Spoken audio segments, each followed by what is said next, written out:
All right, the Mosley Show continues. We started a little early today. I'm on the road going to the mountains, headed toward Beaver Creek, and I'm in Denver. And so I was doing some of the show today from Denver.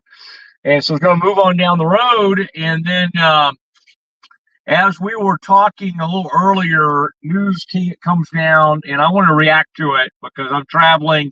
Scotty and I got the news. And I can kind of bring you up to date on a couple because I've made some calls since the news has dropped. So Trevon Diggs, as a lot of you have heard by now, has been released by the Cowboys. Timing is a little bit curious. Not huge savings. There's our alert. There's Trevon. I mean, if someone wants to claim him off waivers, they're going to owe him for week 18, like $470,000. And if he was active, it's another $58,000. This according to Todd Archer of ESPN. From a guaranteed money standpoint, if you're kind of wondering, oh, wait, what does this do to the cap? I mean, the huge money that they gave him, his deal, because he was unbelievable. You'll recall 2021 and 22 Pro Bowl seasons. Huge job. And then, of course, he gets hurt 2023. He's missed, a lot of games in the past couple of seasons. I think he's maybe played in 20 games, missed 6 games. Last season, had to have some surgery. He's missed a bunch of games this year. I believe 8 games because of the weird injury he had. He was not ready to go at the start of the season.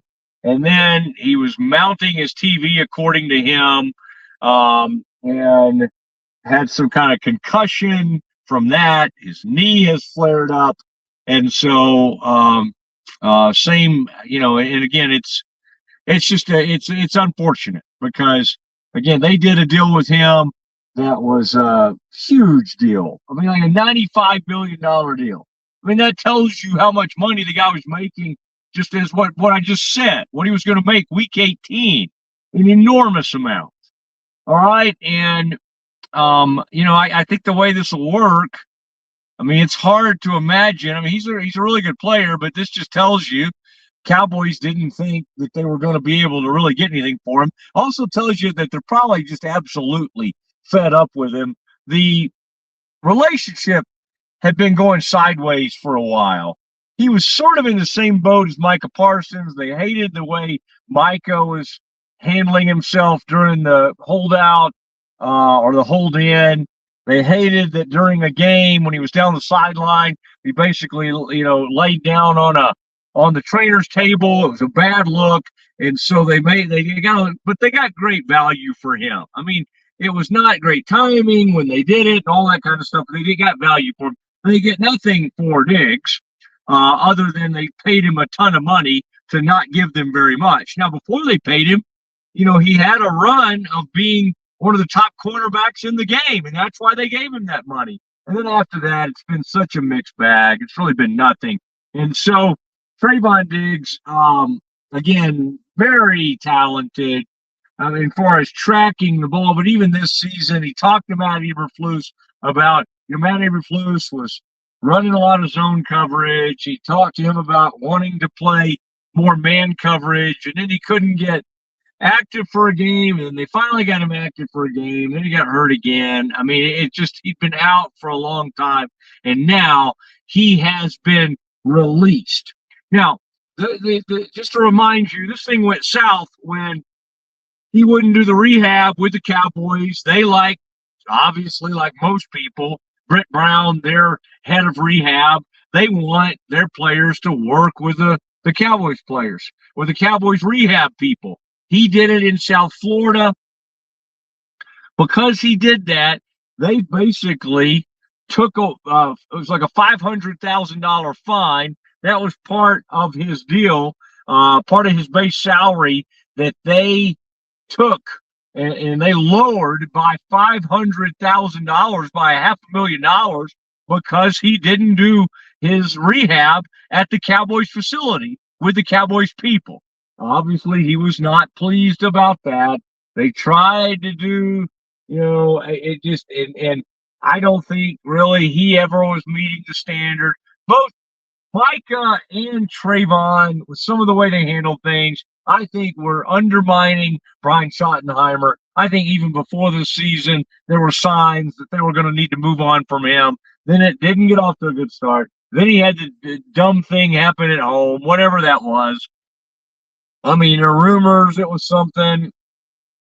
But again, he has come out finally and said a few weeks ago that it was a some kind of TV. He was trying to hang a TV, and the thing came down. He hurt himself, had a fall, hurt his head.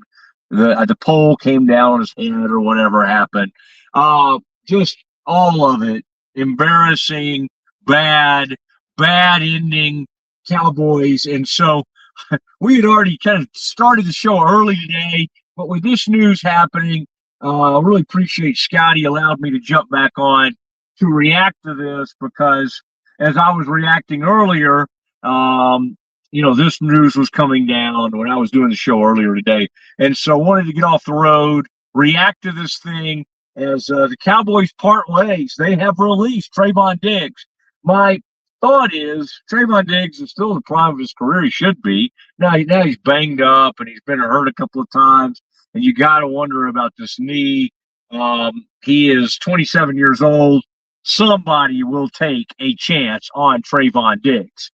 I mean, a former Alabama player, someone that Nick Saban coach, extremely, for when the Cowboys took him, which was in the second round of the draft, in 2021, I guess it was. I mean, he was incredible. In his rookie season, his second year, his ball skills, the way he can high point, the way he tracks the football, he could do incredible things. But again, attitude, issues, the injuries, again, I liked him personally. I got to interview him a few times. I found him to be very personable. I found him to be pretty thoughtful guy, really. But again, he got crossways with the Cowboys. I think Schottenheimer tried to make it work. I think Eberflus did. They met with him, and in the end, it was time to move on. So the Cowboys are going to move on from their defense coordinator, pretty much all of their defensive coaching staff, and this player will be gone. And I think probably you needed to get him out of here, because even with a young player who they still value and they gave a lot of money to in Deron Bland, they like the leadership of Quentin Williams. They like, Kenny Clark coming in from Green Bay. They like Osa Odighizuwa. They like the way these guys lead. But I think for the young players, the impressionable young cornerbacks, defensive backs, safeties, I think they wanted to get Trevon Diggs away from this team. Doesn't mean he's a bad guy. He's a mercurial guy. As the old coach Bill Parcells would say, he's just different. He really is. He's an odd guy. He's extremely talented. But for what they had paid him, and the huge amount of money he made for the Cowboys, he was not living up to that contract at all. Now, you might wonder, well, what's this going to do to the cap? What's this do? Why do they do it now? Why do they go ahead and release him?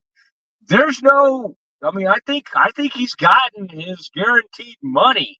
So, we'll have more news on this in terms of like where the salary cap hit and all of that. But, you wouldn't do this if you could wait and do this post June 1 and it somehow helped you with his salary and all that, you would do that. Obviously, that's not something they decided. They just said, get him out of here. Let's go ahead and make this decision. Let's get him out of our facility. And so Trevon Diggs' career ends with the Cowboys. So two of their most talented players in Micah Parsons and Trevon Diggs, gone. They are gone now. And so the Cowboys will start over defensive coaches. Schottenheimer will just get a whole start. Now, the good news is Brian Schottenheimer and Eberflus was an arranged marriage. maybe now Schottenheimer can have some say in who they bring in as the defensive coordinator. And he can have some say too in, okay, let's try some different things. Okay, whatever we were doing this year, this mixture of zone and man coverage and his inability. They were horrible at zone. They were not particularly good at man-to-man. And in the secondary constantly got exposed. They were out-leveraged. They got bit deep. When Trevon came back recently, he got beat deep. Siobhan Ravel, the rookie, let's give him some grace.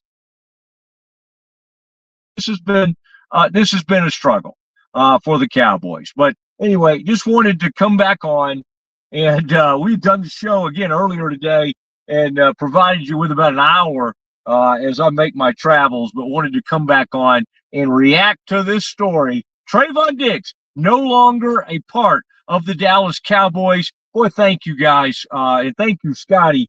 We got this out there on Twitter. I want to remind you, for all of you that jumped on and were following us on Twitter as we push this out there to react to this big breaking news for the Cowboys, go sign up for our YouTube page. Also, we will be back. The Doomsday Podcast will be back to react to the Cowboys and Giants, and Ed Werder and I on Doomsday will react to all of this. So subscribe to also the Doomsday YouTube page as well, and you can get all your Mosley news, all your Doomsday news, all of it. So anyway, thanks to Scotty Swingler, Rogue Media Network. Okay, we're going to try to move on, and I'm going to go about my little getaway. All right, but we'll be back tomorrow, and we'll do the we'll do the whole show tomorrow, beginning at 1:00. It is.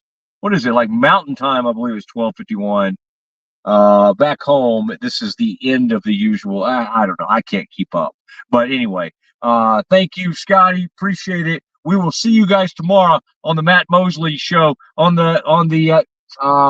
Rogue Media Network.